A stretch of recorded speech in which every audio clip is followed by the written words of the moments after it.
Hello అండి, మనకి ఇంట్లో కూరగాయలు ఏమీ లేనప్పుడు ఉల్లిపాయతో కోడిగుడ్డు పొడి ఎలా చేయాలో నేను చూపిస్తున్నాను. ఇది చాలా బాగుంటుంది, వేడివేడి రైస్లోకి చాలా బాగుంటుంది. కోడిగుడ్డు పొడి ముందుగా మనం స్టవ్ వెలిగించి గిన్నె పెట్టుకొని గంటెడు ఆయిల్ వేసి పోపు దినుసులు వేసి తర్వాత ఒక ఎండుమిర్చి వేసి దోరగా వేగిన తర్వాత ఉల్లిపాయలు వేసుకోవాలి. ఇవి కూడా దోరగా వేగిన తర్వాత పచ్చిమిర్చి వేసుకోవాలి. తర్వాత కరివేపాకు వేసుకోవాలి. దోరగా వేగుతూ ఉండగా 1/2 టేబుల్ స్పూన్ పసుపు,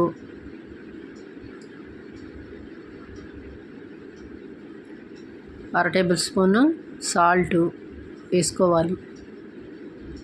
తర్వాత ధనియాల పొడి 1/2 టేబుల్ స్పూను, తర్వాత 1/2 టేబుల్ స్పూన్ కారం, 1/2 టేబుల్ స్పూను గరం మసాలా పొడి వేసుకొని బాగా తిప్పుకోవాలి.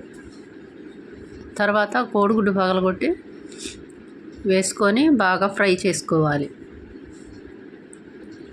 ఇప్పుడు అన్ని పొడులు వేసాం కదా, ఇప్పుడు బాగా ఫ్రై చేసుకుంటే కోడిగుడ్డు పొడి రెడీ అయిపోతుంది. ఇది చపాతీల్లోకి కానీ వేడివేడి రైస్లోకి కానీ చాలా రుచిగా ఉంటుంది. అంతేనండి.